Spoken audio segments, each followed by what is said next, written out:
रमज़ान तज़किया नफ़स का महीना। रोज़ा सिर्फ भूखा प्यासा रहने का नाम नहीं, ये तो तज़किया नफ़स का एक सुनहरी मौका है। अल्लाह ताला ने रोज़े इसलिए फ़र्ज़ किए ताकि हम तक़वा इख्तियार करें।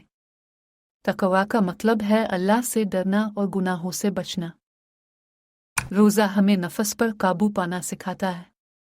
ये हमें एहसास दिलाता है कि दुनियावी ख्वाहिशात कितनी कमज़ोर हैं। ये नौजवान, रमज़ान में कुरान से अपना रिश्ता मजबूत कर। इस महीने में ज़्यादा से ज़्यादा तिलावत और समझने की कोशिश करो।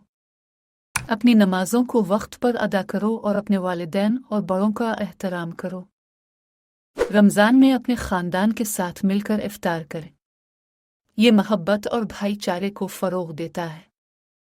अपने बच्चों को रोज़े की अहमियत बताएं और उन्हें नेकी के कामों में हिस्सा लेने की तरग़ीब दें।